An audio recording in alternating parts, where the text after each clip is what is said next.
happening this September will be the 6th year anniversary from the day I started investing in the stock market back in September of 2014, in which I just finished paying off $20,000 in loans. Skipping 6 years later, my stock portfolios have grown into over $170,000 combined, paying me an annual dividend yield of over $7,000. And recently, I just got my performance overview for all of these accounts, so I would like to do something I have never done before and analyze each one of my 4 individual brokerage accounts from the day of inception. And in the clarity of my transparency, I'd really appreciate it if you hit the like button, or heck, hit the dislike button, because I know some of you don't like me either way. But let's jump right into this.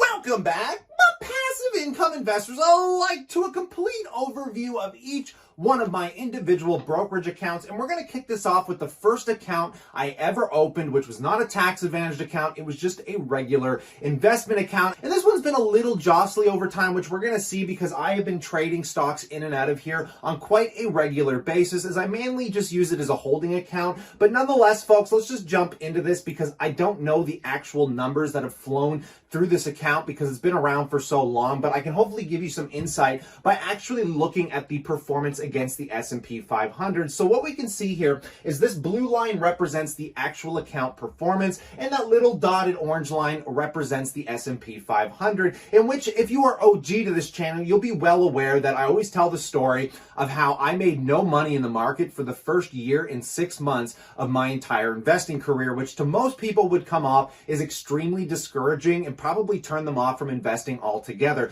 Luckily, that did not make me quit, because even with this account being one of my lesser better performing accounts, it is still doing much better than the S&P 500. But you can see in the midst of the beginning of my investing career, my entire portfolio dropped a whopping 41.25% at the very bottom, in which it didn't even recover literally until almost a year and 6 months later, when things really took off thanks to one really great investment that I made in Canopy Growth Corp, which you might remember was one of the largest MJ stocks to ever take off. No exposure anymore, by the way, but that is what launched me into a very exciting investing career. And as soon as Canopy took off, I quickly realized why I needed to have my money in a tax advantaged account, because all of this was going to get taxed. So in which we can see I sold off all of my positions, the account went to zero and completely flatlined at that current performance, in which we can see I started adding money again almost a year later, in which it's been a pretty rocky performance ever since, because again, I hold money in here. At the end of every year, I take money out of that account, transfer it into my tax-free savings account. So this isn't the performance chart I like showing people, because I don't think it represents the actual long-term investments I have in some of these companies. But going all the way to today, we can see this account still has grown up by 92.94%, outperforming the S&P, which is only up from the same time period of 63.28%. This is the difference of between 25 and 30%, which again is pretty incredible, because if I was just holding an index fund, I still wouldn't be doing this well. Now, moving into probably the most exciting account is my tax advantaged account, because all of the money I make in here is essentially 100% tax free, that I can pretty much use as I please. It is what is called the Canadian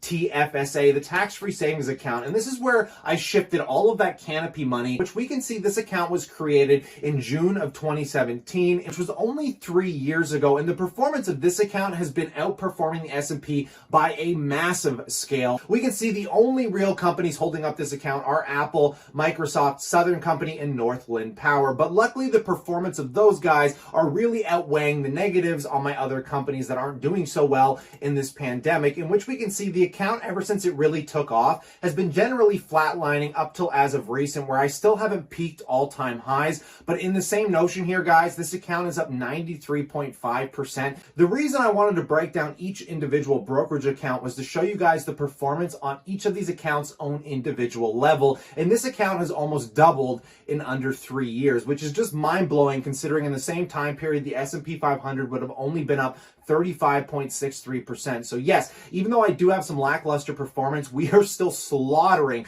by an enormous scale against the basic indices here. Now, taking a look at probably the most exciting account obviously my RRSP, my registered retirement savings plan, which I really love as well, because this is also all tax-free money that I can continually invest and hopefully grow over time, in which I haven't been able to make a bad investment in this account, considering Tesla, Pepsi, J&J are now my largest holdings. So this account was started back in August of 2019, which is pretty incredible because this is the first year anniversary since I opened up my RRSP, in which we can see the account itself is up 168% in under a year against the S&P 500, which is only up 9.76%. Now, I don't think I have to explain to you what a staggering growth rate this account has had. I don't think there's too many investments anybody could make out there to get this kind of performance. And yes, this does come with a little luck, but you do have to keep in mind, I've held on to Tesla literally for an entire year. It was one of the first investments I made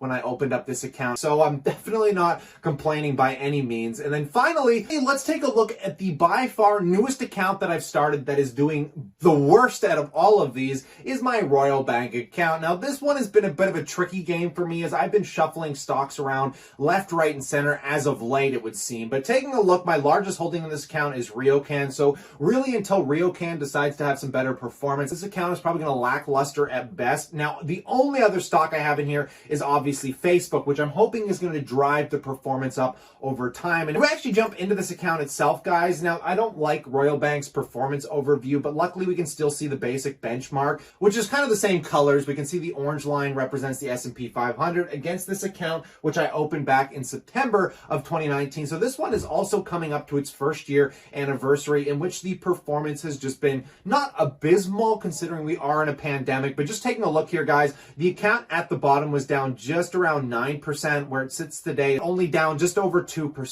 But if I were to just hold an index fund in this account, I would clearly be up closer to 10%. Now, you also have to keep in mind, between my RRSP and of course my Royal Bank account, these numbers were much smaller than, say, my tax-free savings or my managed account at the time. Because right now, I only have about $10,000 in my Royal Bank account, and I only had about $12,000 or $14,000 contributed to my RRSP, in which it ballooned to over $30,000, more than doubling. Bringing all of these accounts together, which I can't do with the Royal Bank account, but being realistic, it's barely a drop in the pond, and it sits relatively flat, so we can just set that aside as null change. Nothing's really going on there. I'm not really up or down. So if we take all the other accounts combined, this is what the performance looks like here, guys. Against my RRSP, which is that black line there, guys, which is up 168%, my cash managed account up 92.94%, and my TFSA up 93.5%. I do think luck had a lot to do with this, because obviously if I was just a dividend investor, my performance would be abysmal in comparison, and it takes a lot of luck to find something like a Canopy Growth Corp, a Tesla. But honestly, I still think you can perform exceptionally well by buying blue chip,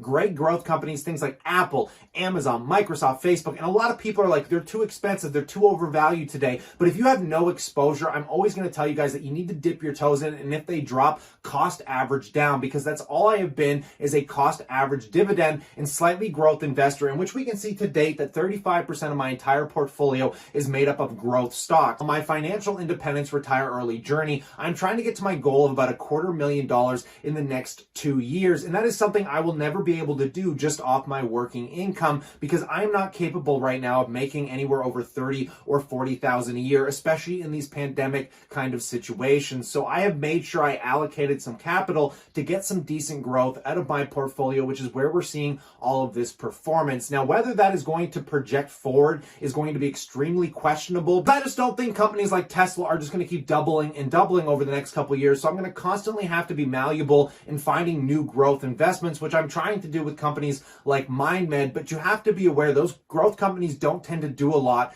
for years at a time. I mean, Tesla was flatlined for years and going to take off all the way into the atmosphere, out of the atmosphere, into the moon, guys. So if you're buying growth stocks like Tesla, like MindMed, you can't expect to get any near-term performance. And it's almost like investing into a lottery ticket in which you hope something works out over a 5 to 10 year term. So that is why you also need a nice balance of really good blue chip dividend paying stocks. Things like Pepsi, things like Johnson & Johnson, and of course, I will always basket in their Apple, Microsoft. So in conclusion, I love sharing this with you guys because I could have never imagined this when I started investing just pretty much 6 years ago, when I really only had $500 to my name, and I was so paranoid. I was more concerned about buying silver and gold, which if I held on to that, my investments would be just doing fine. But you have to remember, I took most of my silver and gold investments and put it into Tesla stocks. But I'm hoping you guys can come to the same conclusion that yes, even though you're starting with $500, if you're patient, if you're consistent, you follow the cost averaged idea of investing, there's no reason that you can't do what I've achieved here. I do not make a six-figure income. I've just invested very diligently, and you guys can see that documentation on this YouTube channel from the time I started it almost a year and a half ago. But in the light of all of this, I would love to know what you guys think in that comment section below. But have a wonderful long weekend. Stay cool, stay awesome, and I'll catch you tomorrow.